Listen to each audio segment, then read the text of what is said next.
The air in the chamber is thick, heavy with the scent of beeswax polish and cold stone. It is the 2nd of August, 1830. In a small, sparsely furnished room within the Château de Rambouillet, a king waits. Not on his throne, but on a simple chair. His hands, once accustomed to the weight of a scepter, now lie limp in his lap. Charles X, by the grace of God, King of France and Navarre, listens. Beyond the leaded glass windows, the sound is distant but unmistakable. It is not the roar of the sea, nor the whisper of the wind through the forest. It is the sound of a capital city consuming itself. The growl of a mob, 30 miles away, is a spectre carried on the summer air. A single candle flickers, its light dancing across the deep lines of his face. He is 79 years old. He has survived revolution, exile, and the guillotine that claimed his brother, Louis XVI. He knows this sound. He has heard it before, in his nightmares. It is the sound of the Parisian people, and they are hungry for blood. His blood. Aide-de-camp enters, his boots echoing too loudly on the parquet floor. He does not speak. He doesn't need to. The look in his eyes, a mixture of fear and grim urgency, says everything. The king's reign, which began with such lofty dreams of a restored, absolute monarchy, is measured now in hours. The only question that remains is not if he will fall, but what the fall will cost him. Will it be a crown? Or his head? To understand the terror of that night in Rambouillet, one must first understand the man, and the powder keg he spent his reign assembling. Charles X was not a cruel man by nature, but he was perhaps the most tragically unteachable figure in modern history. He was a relic, a ghost from the Ancien regime who believed, with every fibre of his being, that God had placed kings on earth to rule and people on earth to obey. Having witnessed the terror firsthand, he saw any concession to democracy not as progress, but as a surrender to the very forces of chaos that had devoured his family. His court was a museum of pre-revolutionary opulence. The palace of the Tuileries smelled of old perfume and older pride. The silk of his courtiers' coats rustled with the sound of forgotten ceremonies. But outside the palace gates, a new France was being born.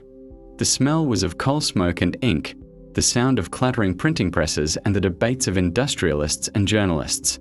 This was the France of the 19th century, a nation of shopkeepers, bankers, and intellectuals who had tasted the rights of man and would not have them revoked. The spark came in the form of 4 ordinances. On July 25, 1830, Charles X and his ultra-royalist minister, Jules de Polignac, suspended the freedom of the press, dissolved the newly elected Chamber of Deputies, and restricted voting rights to a tiny, landowning elite. It was a royal coup d'etat, a bald-faced attempt to turn back the clock to a time before 1789. The ordinances were printed in the official government newspaper, Le Moniteur.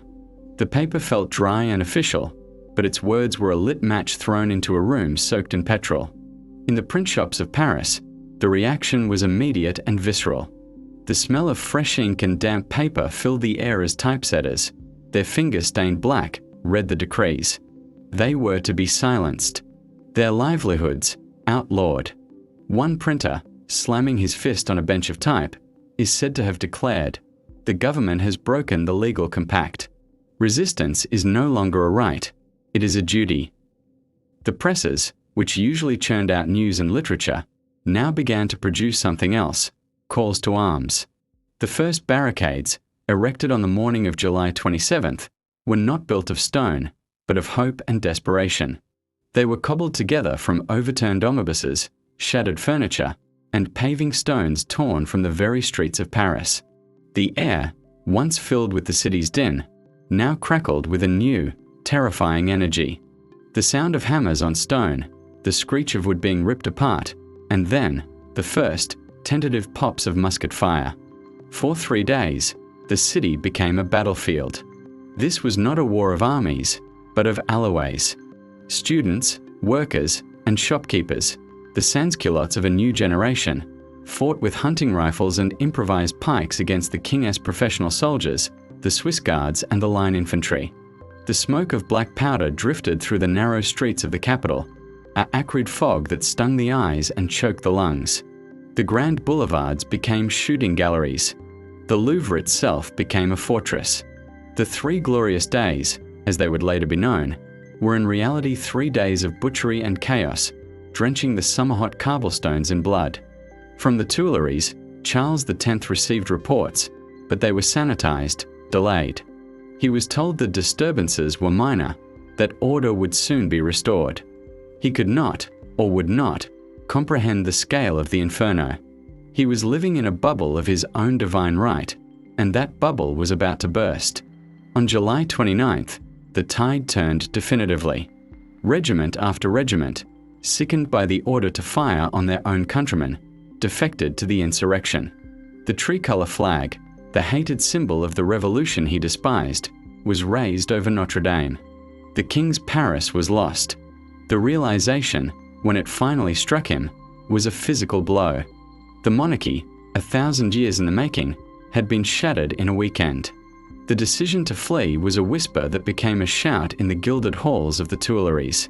The scent of fear now overpowered the perfume and polish. On the 30th of July, with the echoes of Republican cheers ringing in his ears, Charles X signed a document revoking the hated ordinances. It was a surrender, but it was too late. The people of Paris were no longer fighting for a reformed monarchy. They were tasting the heady wine of a republic reborn. They would not be satisfied with a king's apology. They wanted his throne. Under a cloak of secrecy and a sky bruised with twilight, the royal family prepared for exile. Trunks were packed in frantic, hushed activity. Jewels were sewn into the linings of coats. The king, his face a mask of stunned resignation, moved like a sleepwalker. His grandson, the Duke of Bordeaux, a mere child, was the last hope of the direct Bourbon line. He had to be preserved. As they slipped out a side gate, the air was cool, a stark contrast to the fever heat of the city they were abandoning. The royal carriages, stripped of their insignia to avoid recognition, rumbled through the sleeping countryside. Inside, the only sounds were the creak of leather, the clatter of hooves, and the stifled sobs of the women. They were not a royal procession anymore. They were fugitives. Their destination was the Château de Rambouillet, a royal hunting lodge 30 miles southwest of Paris. It was meant to be a temporary refuge, a place to regroup and await loyal troops. But when they arrived, the reality of their situation deepened. Rambouillet was a damp, medieval fortress, ill-prepared for a court. The rooms were cold, the furnishing sparse. The air smelled of mildew and disuse. The grandeur of the Tuileries was a world away. Here, they were not rulers, but prisoners of their own failing cause. They waited. Days bled into one another, each hour punctuated by the arrival of messengers, their faces grim, their news worse than the last. No army was coming. The new government in Paris, a hastily assembled provisional body, was solidifying its power. The name on everyone's lips was not Charles, but the Duke of Orleans, Louis Philippe, a cousin who had long curried favor with the liberal classes. The king was being traded for a more palatable model. Then, on the 2nd of August, the news they had been dreading finally arrived. A cloud of dust on the horizon, visible from the castle's highest tower. Not the dust of a royalist relief column, but of the People's Army. A force of the Parisian National Guard, mixed with veterans of Napoleon's wars and armed citizens, was marching on Rambouillet. They were not coming to negotiate. They were coming to ensure the king's departure, permanently. From the walls, the royalist guards watched the approach. The sight was both terrifying and mesmerizing. A river of men, perhaps 15,000 strong, flowed down the road from Paris. Their uniforms were a motley collection of blue coats and civilian clothes, but their rifles, catching the afternoon sun, formed a relentless, glittering line. They moved with a grim, purposeful rhythm. The sound of their marching feet was a dull, ominous thunder that grew steadily louder, vibrating up through the very stones of the chateau. Ahead of them rode their commanders, men who had been commoners days before, now empowered with the authority of the revolution. The air, once filled with birdsong, was now thick with the smell of sweat, leather, and the cold, metallic scent of gun oil. Inside the chateau, panic began to unspool. courtiers who had moments before spoken of defiance now looked for places to hide, for ways to escape. The king's own guards, outnumbered and demoralized, knew that a single shot would trigger a massacre. They would be overrun, and the royal family would share the fate of Louis XVI and Marie Antoinette. The decision was no longer political. It was a matter of survival. A council was held in the king's chamber. His voice, when he spoke, was thin and reedy, stripped of all its former authority. "I will not have the blood of Frenchmen on my hands for the sake of a crown that is already lost," he is reported to have said. He looked at his grandson, the young duke, and in that look was the surrender of 3 centuries of Bourbon destiny. He would abdicate, not just for himself, but for his son, the Dauphin, in favor of his grandson. It was a last, desperate gambit to preserve the dynasty, to place a child king under the regency of the Duke of Orleans. He scrawled his signature on the document of abdication. The pen felt like a lead weight. With that single stroke, he dissolved his own power. He was no longer Charles X, King of France. He was simply Charles of Bourbon, a stateless old man. But the men outside the gates did not know of the abdication, and they would not have cared. The mob's thirst is not quenched by parchment, it is quenched by victory. As dusk began to settle, the forces surrounding Rambouillet grew restless. Bonfires were lit, their flames casting long, dancing shadows that made the army seem even larger, more demonic. The shouts began, at first sporadic, then coalescing into a single, chilling chant. "Up Paris! Up Paris!" They were not asking. They were demanding the king return to Paris. Everyone in the chateau knew what that meant. A journey back to the capital, into the heart of the mob that had torn down his throne, could only end at the Place de la Revolution, at the foot of the guillotine. The king's new title, Citizen Charles of Bourbon, offered no protection. The walls of Rambouillet, which had seemed like a refuge, now felt like a tomb. The sound of the chanting crowd was a physical pressure, beating against the windows. The decision was made. They would run, not with dignity, but with the frantic, undignified haste of the condemned. The carriages were ordered for a midnight departure. The destination was the coast, and from there, hopefully, England. A second exile.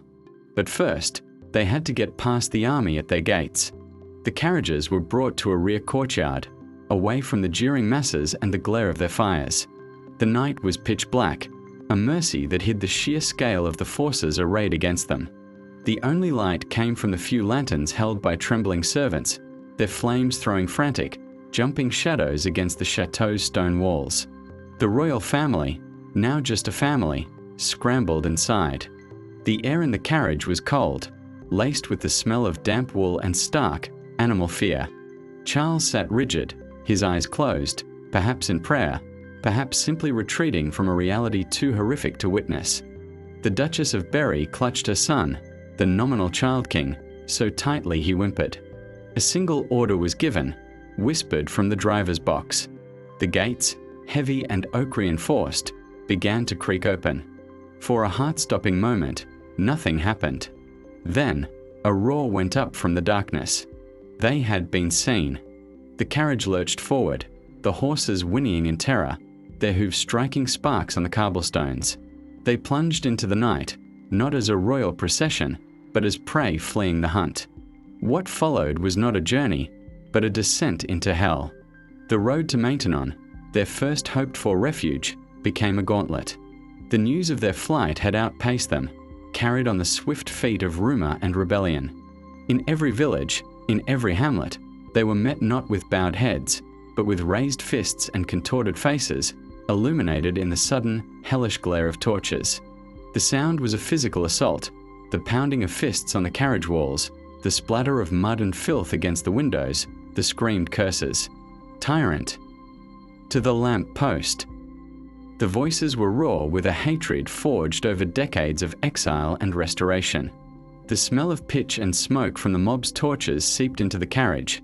The scent of the lynching they all knew was only a misstep away. The driver, his face a mask of terror, whipped the horses into a frenzied gallop. Inside, the passengers were thrown about like rag dolls, the world outside a chaotic blur of hate-filled eyes and flaming brands. They were not just driving through the French countryside. They were driving through the collective fury of a nation that had rejected them. At the Château de Maintenon, the gates were shut against them. No sanctuary. The message was clear. No one would risk the mobbish wrath for a king who was no longer a king. They pushed on, their horses lathered and near collapse, towards the coast, towards the port of Cherbourg and the slim hope of a ship. Days bled together in a fog of exhaustion and dread. They changed carriages, adopting shabby, anonymous conveyances to avoid detection. They were ghosts, fleeing the land they had once ruled. Finally, on the 16th of August, the air changed. The scent of mud and fear was replaced by the sharp, clean tang of salt and the vast, open smell of the sea. Cherbourg, the sight of the English Channel, grey and endless, should have been a relief. But the danger was not past.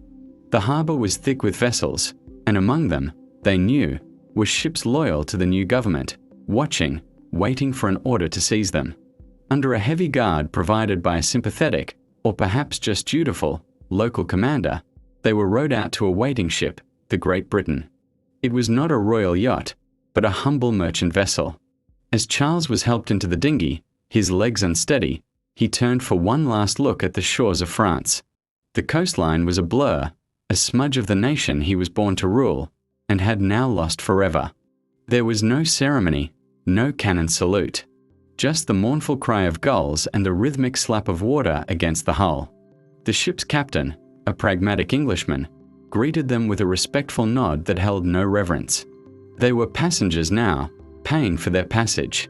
Below decks, the cramped quarters smelled of tar, salt pork, and bilge water.